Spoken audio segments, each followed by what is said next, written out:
For each child that's born, a morning star rises and sings to the universe who we are.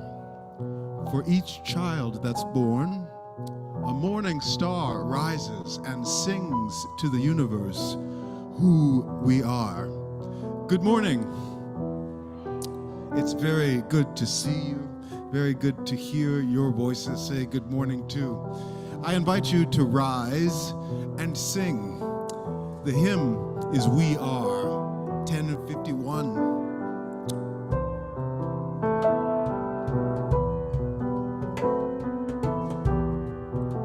Now the chorus that we keep coming back to goes like this.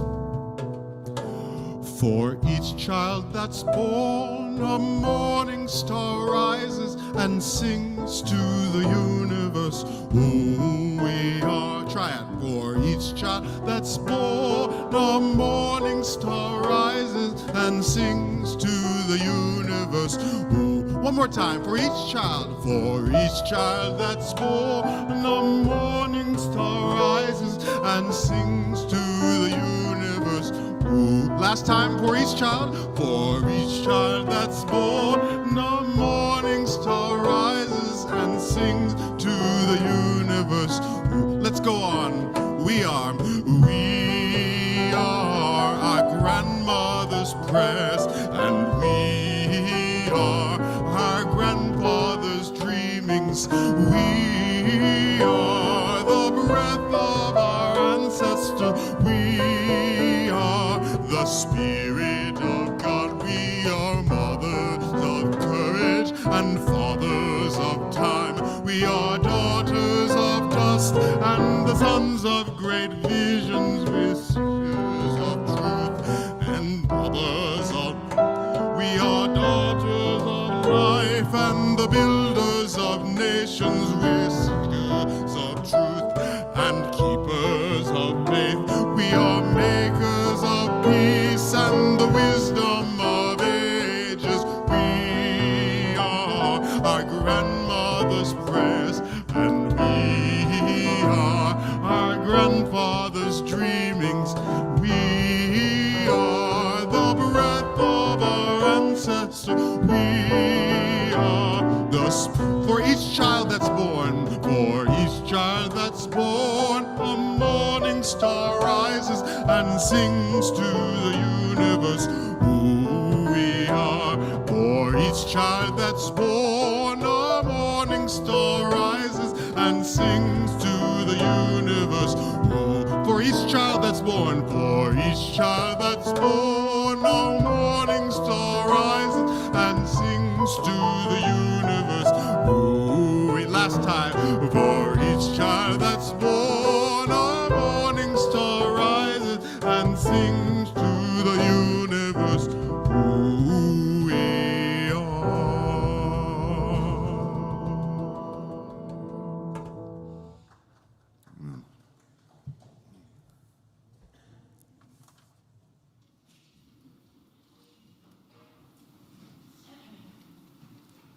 The words of Dr. Issa Marie Barnwell greet us as we begin worship. For each child that's born, even you, a morning star rises and sings to the universe exactly who we are.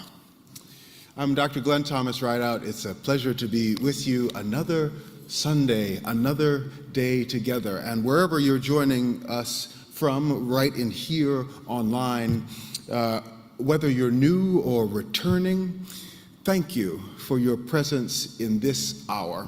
It makes a difference that you are here. I am joined in leading our service today by Franco, our pianist, Reverend Ashley, and Lóre, and John, and Jen, and ushers, and greeters, and chalice lighters, and the Visual Arts Committee, always.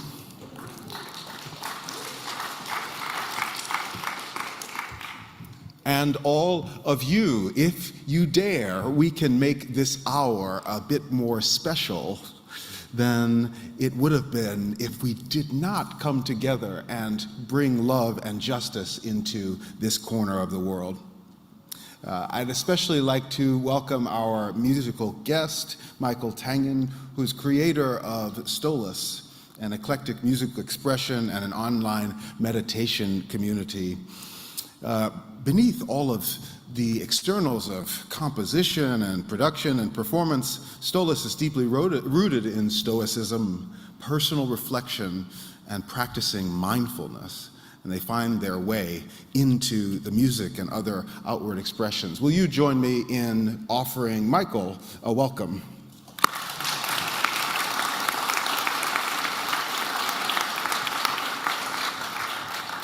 First Universalist is a multi-generational congregation where we connect to ageless wisdom, our ever-evolving religious tradition. We listen for the call of love and we go in its direction, and we build meaningful relationships and community. Our worship, our spiritual practices, and our rituals unify us. They challenge our assumptions. They provide comfort, and they connect us to each other and to everything else that is holy and divine. And First Universalist is a faith community that acts with humility, seeks to act with bravery and compassion to create a racially just and sustainable world.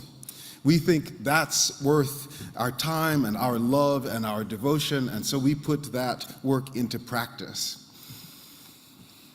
And now, as we come together on purpose, I welcome your whole self into the room. I welcome you with a practice that we use to ground ourselves and to remember that we are here, a practice of taking 3 breaths together. You know, the word conspiracy comes from the Latin words that mean to breathe together. And so I am inviting you to conspire with me.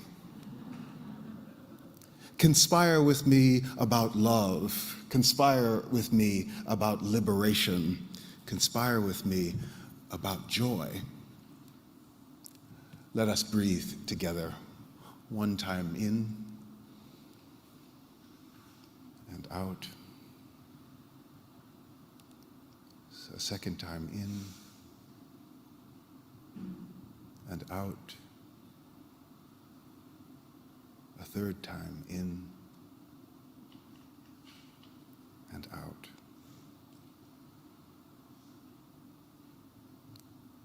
Breathe in the gift of this new day,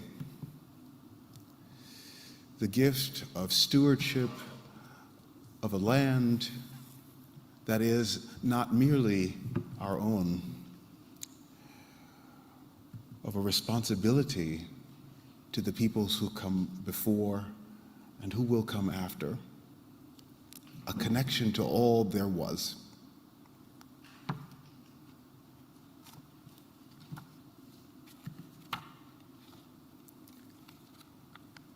A poem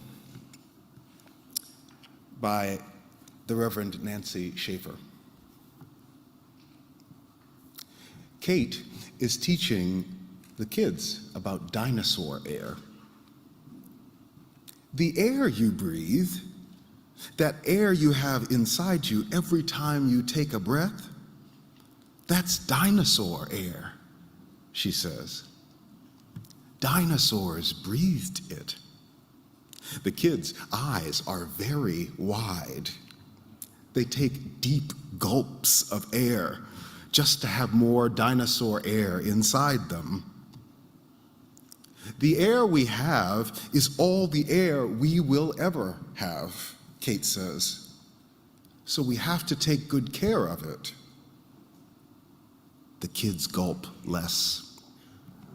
Consider the air already inside. Kate tells more. Actually, she says, we're all cousins. The kids look at each other, disbelieving. Believing? You? We, all of us, Kate says, way, way back, began as cousins, way back in the beginning. The kids whoop, clap each other on the back. For the rest of the day, they savor air and call each other cousin. It is a good blessing that you are here. Welcome. We begin our time together by lighting the symbol of our common faith and our common community. Ida is going to help us with lighting the chalice. You ready? Yes? I believe it. You're leading us, so go right ahead. We're gonna, yes. Okay, and as you begin to light the chalice, we're going to say the words together that we use to light the chalice, our covenant. Now's the time. You got it? Yes, fantastic. And the light is all there. Yes. I didn't. Go right ahead. Go. You got it. Perfect. Yes.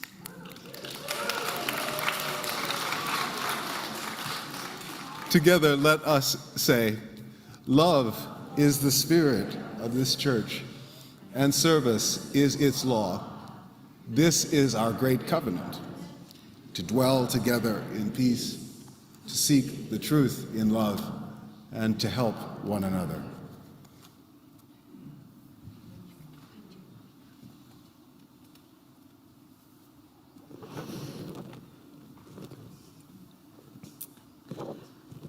So I'm so excited to share this story with you all this morning.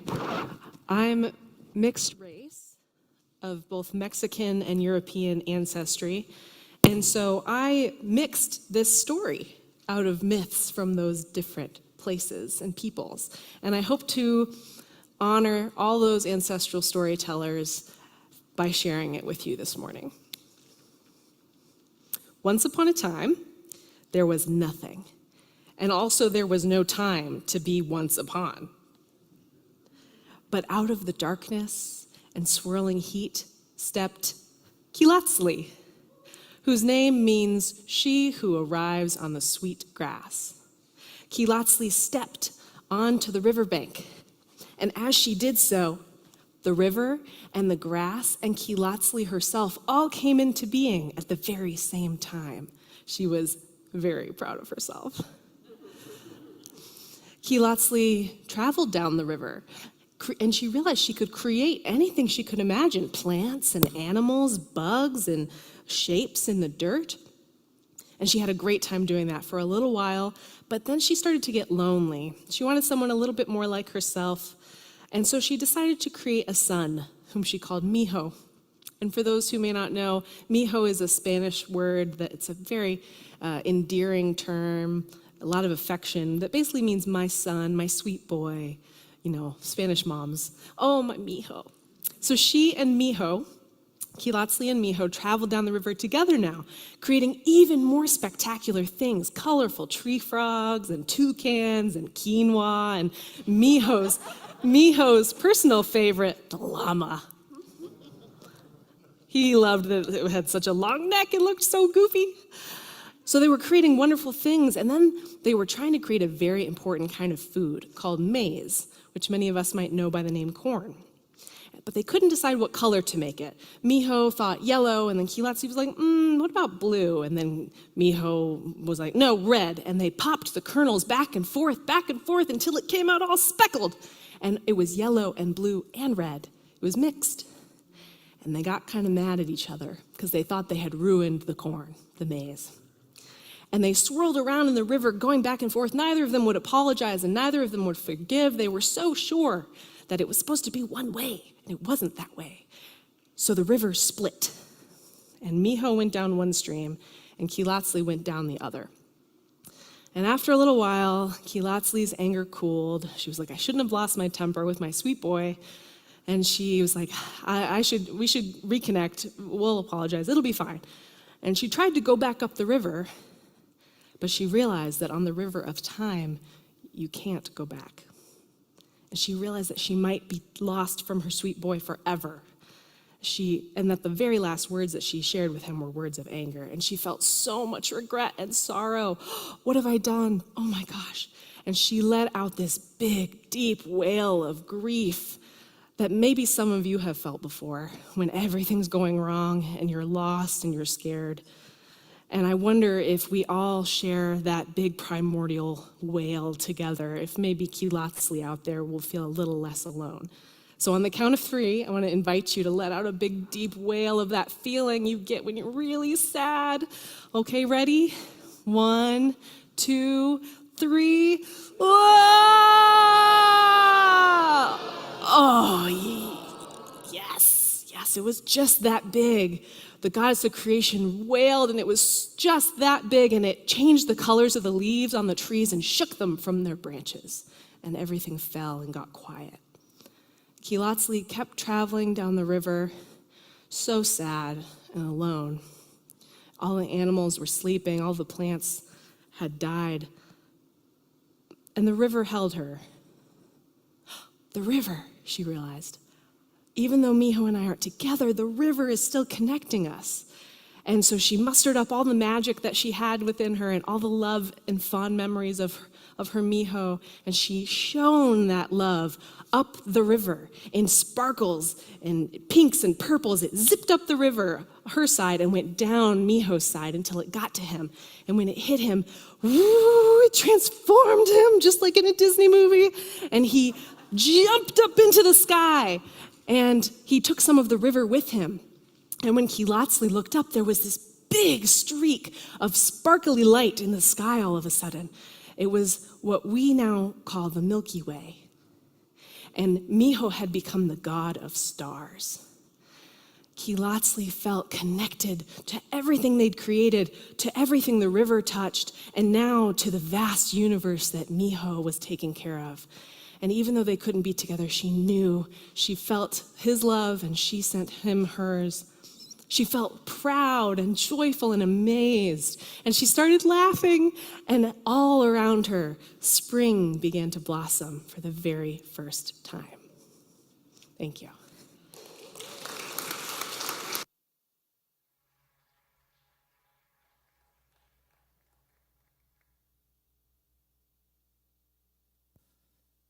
Good morning, everyone. It's a pleasure to be here. My name is Michael, and I'm very grateful, very grateful. I want to take a moment to lead us in a moment of meditation. And don't worry, if you've never meditated in your life, it's okay. You don't need to be an expert. You don't need to be a guru. You don't need to have traveled to the ends of the earth learning all the different meditation practices. We're going to do something very simple. I'm going to play a little music, and we're going to reflect on a reading from Marcus Aurelius' Meditations. I'm going to read it. We're going to all just close our eyes. And I want you to just let the words soak in and see yourself. Use your imagination. See yourself uttering these words, embodying these words, and feeling your connectedness to the universe, to the world, to the people around you. Let's just start out first let's just close our eyes. And let's take some deep breaths together. In and out. In and out. One more. In.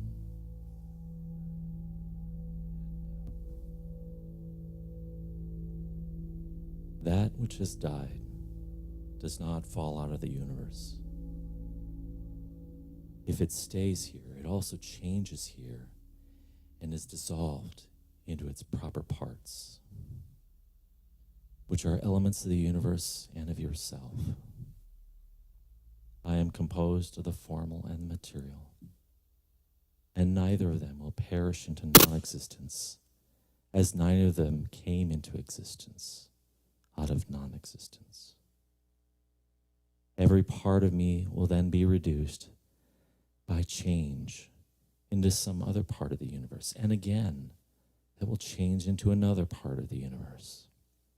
And so on, and forever.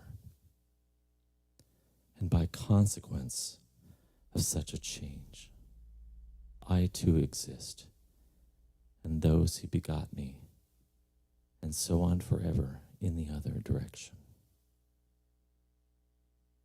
Just pause for a brief moment and let that just sit.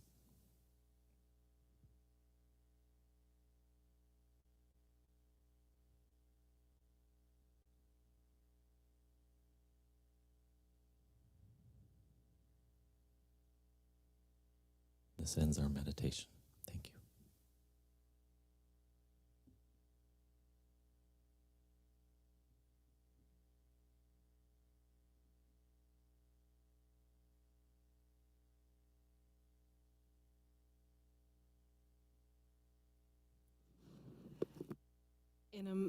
In a moment, we will send our K through 5 kiddos to childcare. Youth are actually going to stay.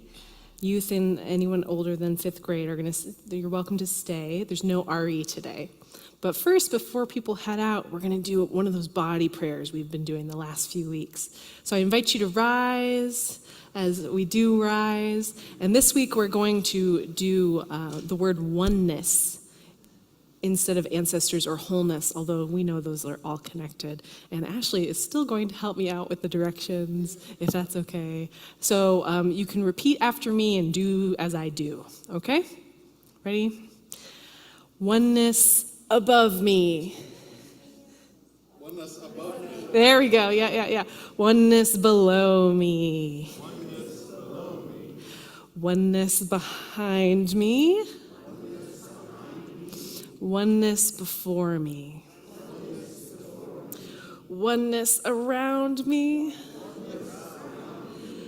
Oneness within me. Thank you. You may be seated, and our K through 5 kiddos can head to childcare. Though we are in different places in this building, in the sanctuary, or the classroom on Sunday morning, we're here for the same purposes, which, even though the kids are heading out, I can still remind us of.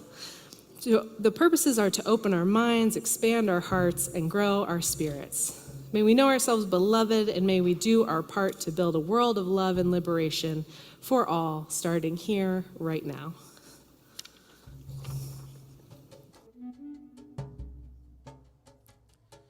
Listen more often to things than to beings. Listen more often to things than to be, to the ancestors' breath when the fire's voice is heard. 'Tis the ancestors' breath in the voice of the waters. Ah, whoosh, sa, whoosh, sa, whoosh, sa. Those who have died have never, never left. The dead are not under the earth. They are with us in the trees. They are with us in the grass. They are with us in the home. They are with us in the ground. The dead are not under the earth. So listen more often to things than to beings. Listen more often to things than to beings. To the ancestors' breath when the fire's voice is heard. 'Tis the ancestors' breath in the voice of the waters. Ah, whoosh, sa, whoosh, sa, whoosh, sa, whoosh, sa,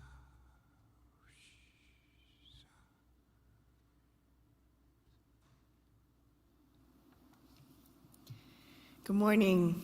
My name is Ashley, and I'm one of the 2 Reverend Ashleys in the building this morning. We'll hear from the other one later. I'm your new assistant minister.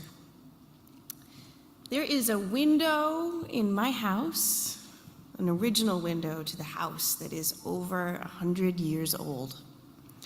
The glass is literally wrinkled. And so when the sunlight comes in and hits me on my face, it's strangely dappled. Since my mom died last November, I've spent a lot of time putting myself in the way of this particular window's light. I was sitting in front of it when I found out about my mom's first massive seizure in the hospital. We knew once those started that the end was nearing after years and years of illness. And yet, I felt her love so strongly in that moment through those beams of dappled sunlight falling exactly on me. I have practiced receiving the sun's light as love this past year, as one of the ways the vast universe offers me back my mom's persistent spirit. Recently I prayed, when the sunlight is low and warm, slanted even, that's when I feel you, Mama. Your light bent to sniff your grandbaby's head this afternoon, almost. I felt you warm on my shoulder.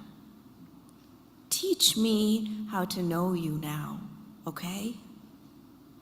Those of us with bodies still need to learn how to talk with the light. Beloveds gathered here today, the sunlight, as brilliant as love, is something we can count on today. It can hold us and mold us, and luckily for us this weekend, even warm us. So let us rest in its presence now, in a moment of silence to hold collectively all our joys, all our griefs, all our praise, and all our pain.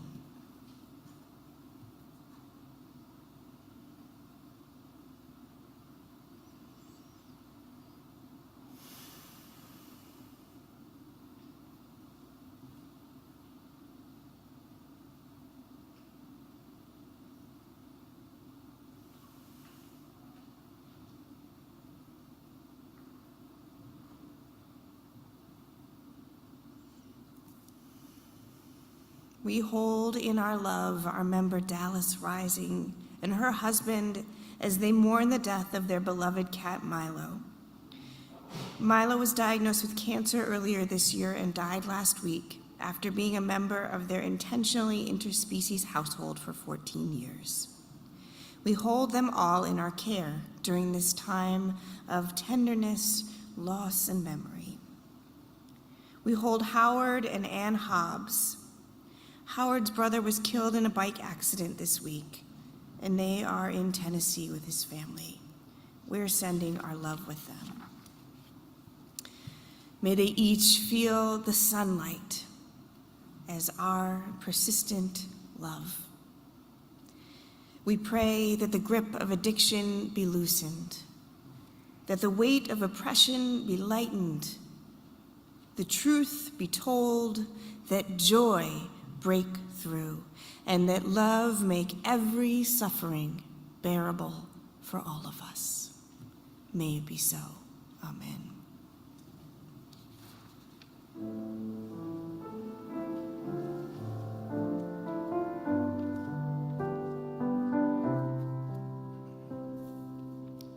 Spirit of life, come unto me. Sing in my heart, sing in my heart.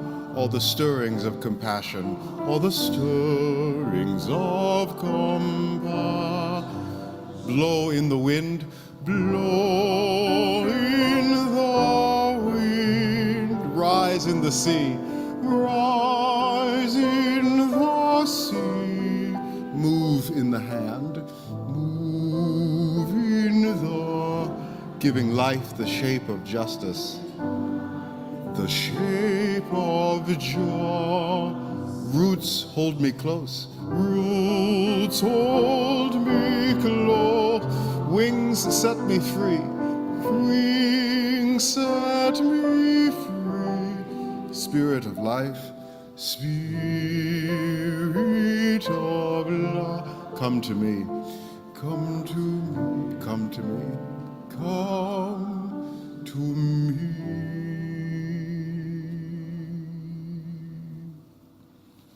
Amen.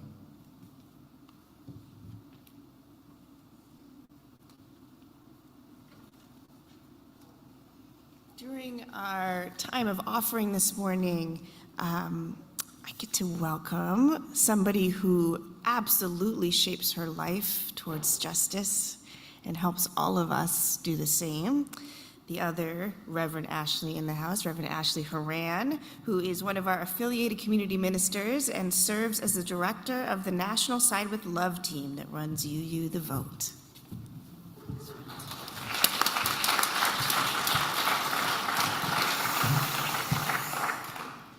So friends, as Ashley just said, in my paid work, I have the deep privilege of running the team that holds the outward-facing work of Unitarian Universalism through Side with Love and our 4 associated campaigns, which are Love Resists, Create Climate Justice, our newly launched Reproductive Justice, Gender Justice, and LGBTQ Justice campaign that is called Uplift Action, and UU the Vote.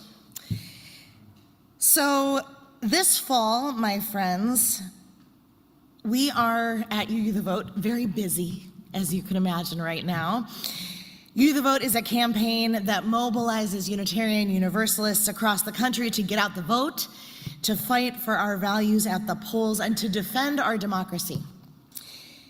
This fall, in partnership with dozens of grassroots and frontline partner organizations around the country, thousands of UU volunteers in hundreds of our congregations are writing letters, sending postcards. They are organizing for critical ballot initiatives, protecting the right to abortion, among other things.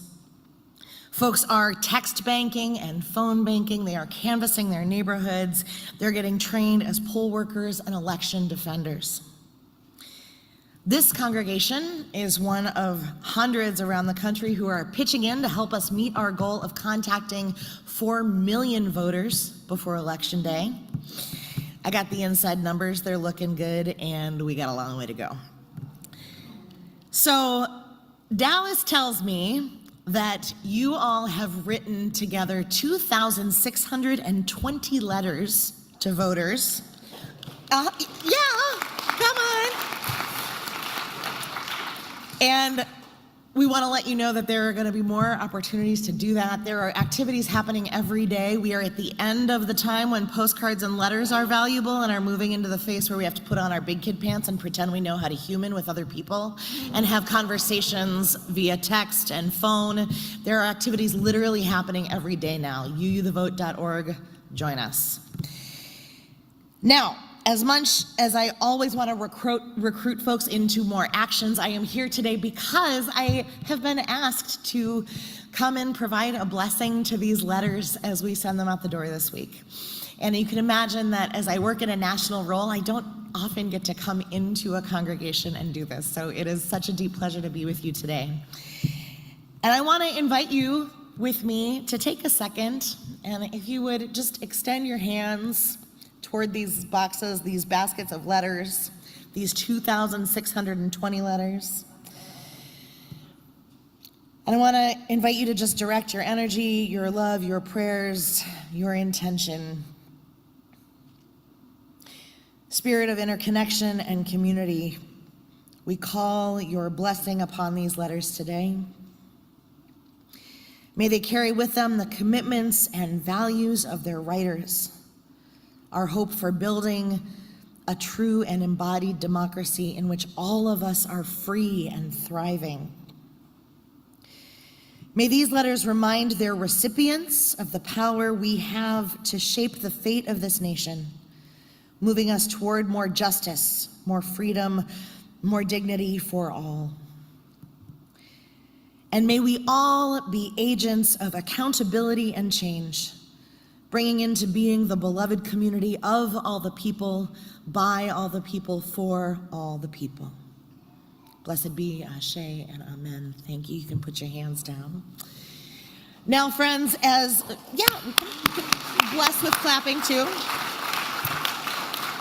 Now, y'all, our blessings are wonderful, but apparently the USPS does not recognize those as a form of currency.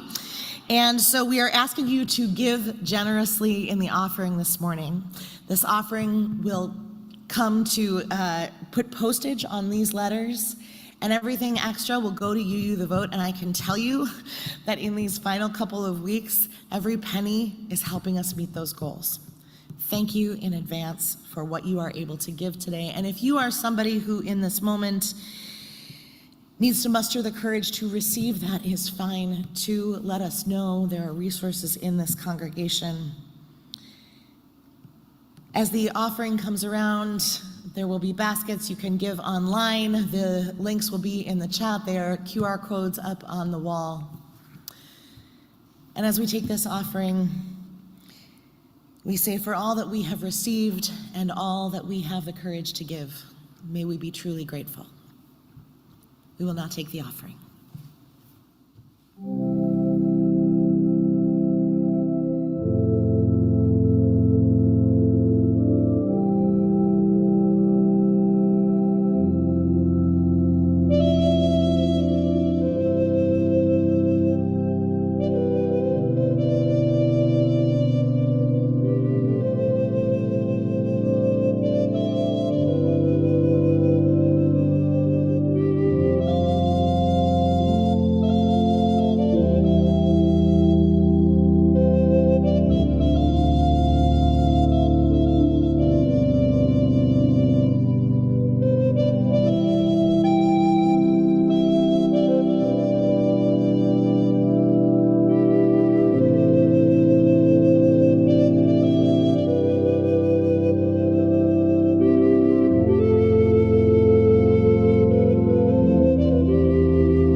We give thanks for the spirit of love and justice embodied in each and every one of these letters. We give thanks for the courage of those of you who asked for and will ask for what you need to receive. And we give thanks for the courage of each of you who have given boldly.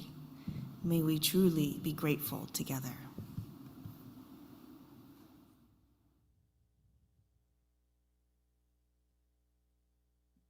And now for a short meditation about this place we call home, Earth.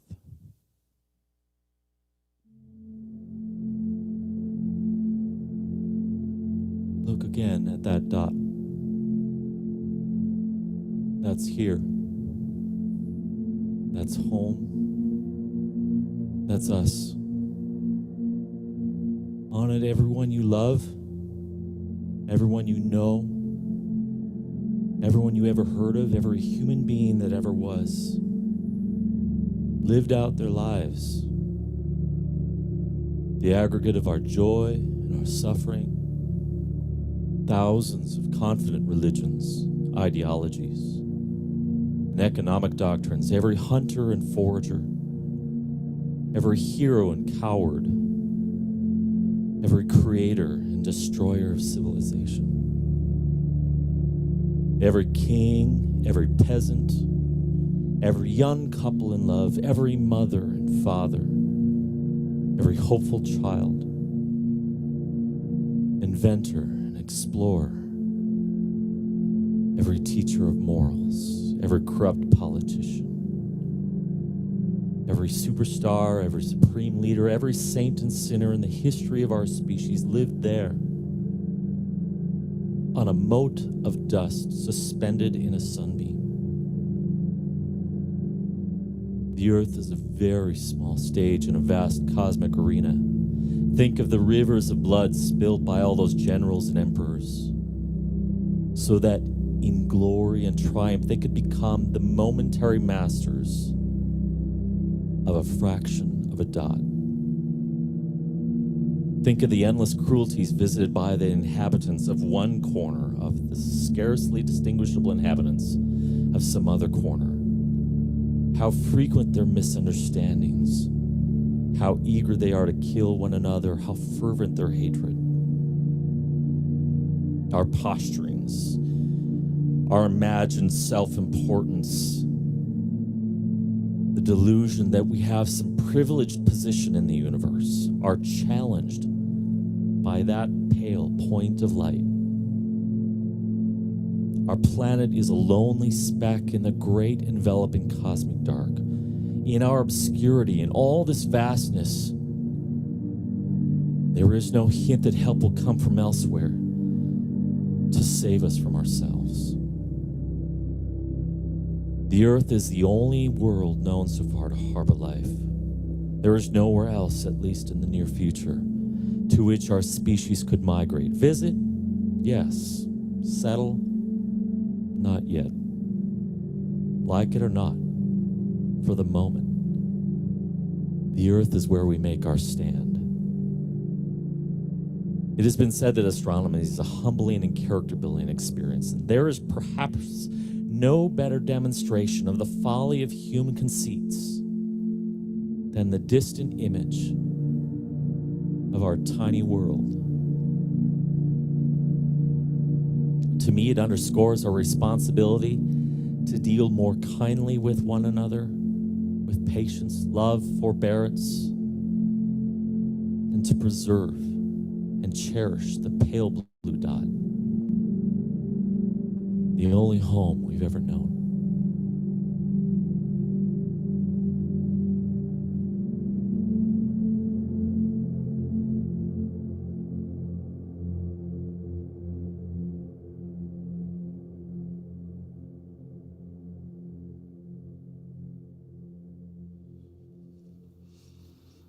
Thank you so much, Michael, for your music and for sharing those words by Carl Sagan with us this morning. A real treat for me, big Sagan fan. Good morning, everyone. My name is Lóre Stevens, and I'm your Cummins ministerial intern for this church year. And I've been here for about 2 months now, but we're still getting to know each other. So this morning I thought that I would tell you a little bit about me and why this theme of space is actually very crucial to my spirituality and to how I became a Unitarian Universalist in the first place. So I'm from Tennessee originally, and I'm mixed race, as I mentioned before, Mexican and white. And what that has meant for me is that I often feel disconnected from both sides of my family. I'm like too white for one side and too brown for another side. I often don't feel like part of the family at all. I'm also bisexual, so I'm not straight and I'm not gay. And there's this thing that happens where some straight folks think bisexuals are sneaky, and some gay folks think that we're greedy. And that's if they can agree that we exist at all. And on top of that, I'm an atheist. I learned really young that I identify as an atheist. God just doesn't resonate with me. So that kept me out of religious community for a really long time. And on top of all of those, on top of being mixed race and bisexual and an atheist, I'm also that most hated and feared of creatures, an intelligent woman. Watch out. So I've spent a lot of my life feeling out of place, alone, having this combination of identities can be pretty tricky to navigate. And so in my 20s, I decided, fine, I'm just gonna get good at being alone. If I don't fit in these communities, bye. And I bought an RV and I started traveling around the country, just kind of wandering, seeing where I ended up. I certainly didn't go out looking for community or for connection, but connection certainly found me while I was out there. I was in South Texas, minding my own business, coming home from work one day, back to my campsite, and I needed to fuel up my big red truck. And I was leaning against the truck, reading an article on my phone, normal day, and the article happened to be about prejudice and how, of course, it hurts the person who is receiving the prejudice, but it also hurts the person who's doing it because they've got a story in their head that if you're just the wrong type of person, that there's something less than worthy about you. And that's a toxic narrative to have in your head. And I don't know if it was the article or the fumes from the gasoline or what, but I, out of nowhere, totally sober, had a spiritual experience at the gas station. Wasn't expecting it. And I went back to my RV. It lasted a few hours, and there was a new learning. I knew something I didn't know before, and more than that, I felt it. I felt that every particle of my being, all the bacteria in my tummy, every bit of me had been part of countless other things before it was me, all the way back to the Big Bang, because nothing is ever created or destroyed. It only changes. So each atom has been, every eyelash has been something else and something before that and will be other things after this temporary little shape of me dissipates eventually. And I felt so wondrously connected. How could I ever have thought that I didn't fit? I'm part of the universe. It was a great night, y'all. Because like I said, I'd lived my whole life feeling alone, wrong, weird. And even if you all, don't have that exact combination of identity as I talked about earlier, we've all been there, right? We've all, in school or at work or in our families, in our partnerships, felt disconnected or out of place sometimes, especially during the pandemic, right? A lot of feelings of disconnection. But all of a sudden I knew that was an illusion, a temporary illusion, and that at the root of everything, I am part of it. I'm in there. Nothing can separate me from the universe. So I ended up back in Nashville where my father's family lives, and I wandered into a Unitarian Universalist church, and it went great. They were very warm and welcoming, and they were so encouraging of all my big questions, because I was an atheist. I didn't think I was allowed to have questions about religion, but I had so many.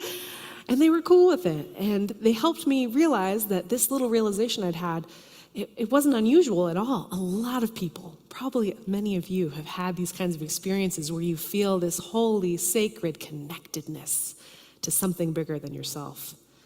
And I got to read all these mystics like Henry David Thoreau and Howard Thurman. These folks we'll come back to in a moment. And here I am in my last year of training to become a UU minister because that that one night, that one magical spiritual experience changed my life. And that's why the first of our 6 Unitarian Universalist sources is direct experience of that transcending mystery and wonder, which connects us with all that is. That matters, and I would really love to hear your experiences, if you'd be willing to share them with me later. So what this has meant for me, after having thought about it for a few years now, going to divinity school, what it means is no matter how disconnected I feel, no matter if there's a pandemic going on and I haven't left my house in months or something happens that makes me feel lost, I know at the base of things I am connected, I'm whole, and I'm part of a greater wholeness, the oneness of the universe, and that's not going anywhere. No one can take that from me, and that brings me a lot of solace. And that's good, that's great, that's good enough. But it also brings me a sense of responsibility, as the reading shared from Pale Blue Dot mentioned near the end. Because if we're connected with everything, then that means it matters what happens to everything, and that we can affect everything. But it also matters the way that we do it. And what I learned while I was reading about these folks, many of whom are called mystics, is that the strategy of nonviolence, of active, disruptive, take no crap nonviolence, means absolutely resisting oppression and violence and the injustices, the cruelty, the unnatural deaths that happen, resisting those without causing any more of them. And that's really important, because if I know myself to be connected to every person, every being, every piece of life on this planet, and everything beyond it, then I don't want any harm to come to anybody. And I also won't allow any harm. So that's very important. The solace I get from space, from thinking about myself connected beyond this planet, deeply to this planet and beyond it, and the responsibility to take action in a particularly faith-based, rooted way. As I mentioned, Henry David Thoreau wrote Civil Disobedience, and he was a Unitarian. And a man you may have heard of named Gandhi read Civil Disobedience and adapted it and ended up being able to non-violently overthrow the British colonialists in India. And then a Black Christian American mystic named Howard Thurman met Gandhi, and he brought that back, and he taught James Lawson and Reverend Dr. Martin King Jr., and they changed the face of this country through nonviolence, through very active, clever nonviolence. So I invite all of you to cultivate a relationship with space. It can seem scary and big and far away, but every time the sun touches us, every time we see the moon, there's space, once again. The stars are always out there, even when the sky is blue. That solace and that responsibility is there waiting for us. May you always remember that you are part of the great oneness of the universe, connected throughout eternity with all that is. May it be so.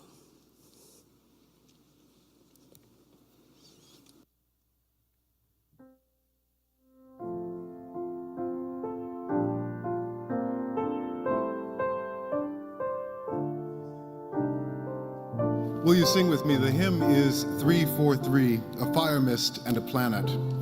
Let's rise and sing.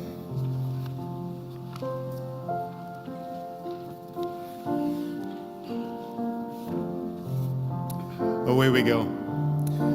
A fire mist and a planet, a crystal and a cell, a starfish and a saurian, and caves where ancients dwelt. The sense of law and beauty, a face turned from the sod. Some call it evolution, and others call it God.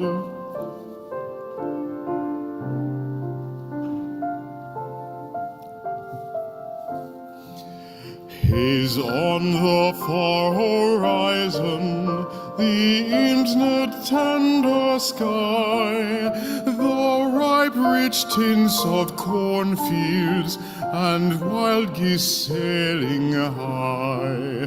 And over high and lowland, the charm of goldenrod. Some people call it autumn, and others call it God.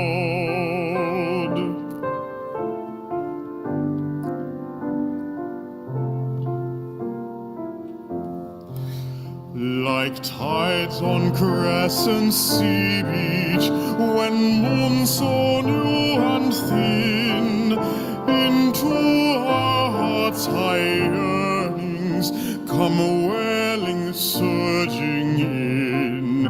Come from the mystic ocean, whose rim no foot has trod. Some people call it longing, and others call it God.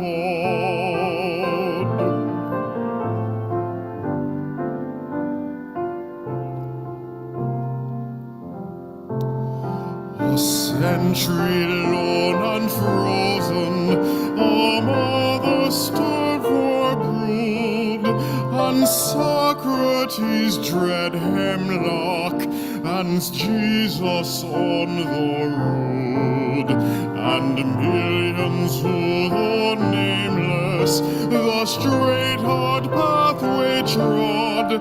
Some call it consecration, and others call it God.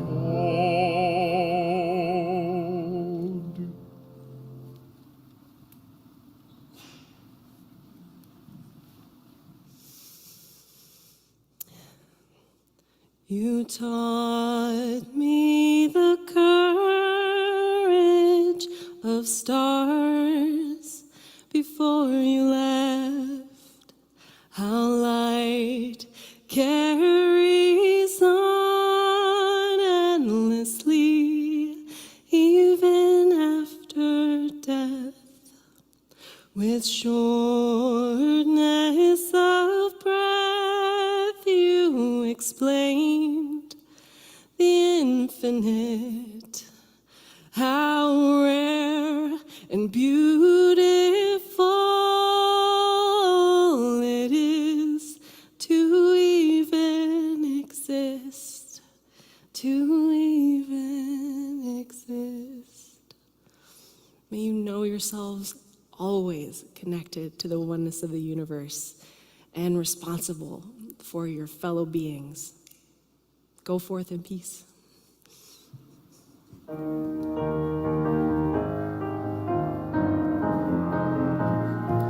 Let's sing together one more time. Where you go? Where you go, I will go, beloved. Where you go, I will go. Where you go? Where you go? And your people are my people. Your people are mine. Your people are mine. You're divine, my divine. One more time. Where you go? Where you go? Where you go? Where you go? I will go, beloved. Where you go, I will go, and your people are my people. Your people are mine. Your people are my people. You're divine, my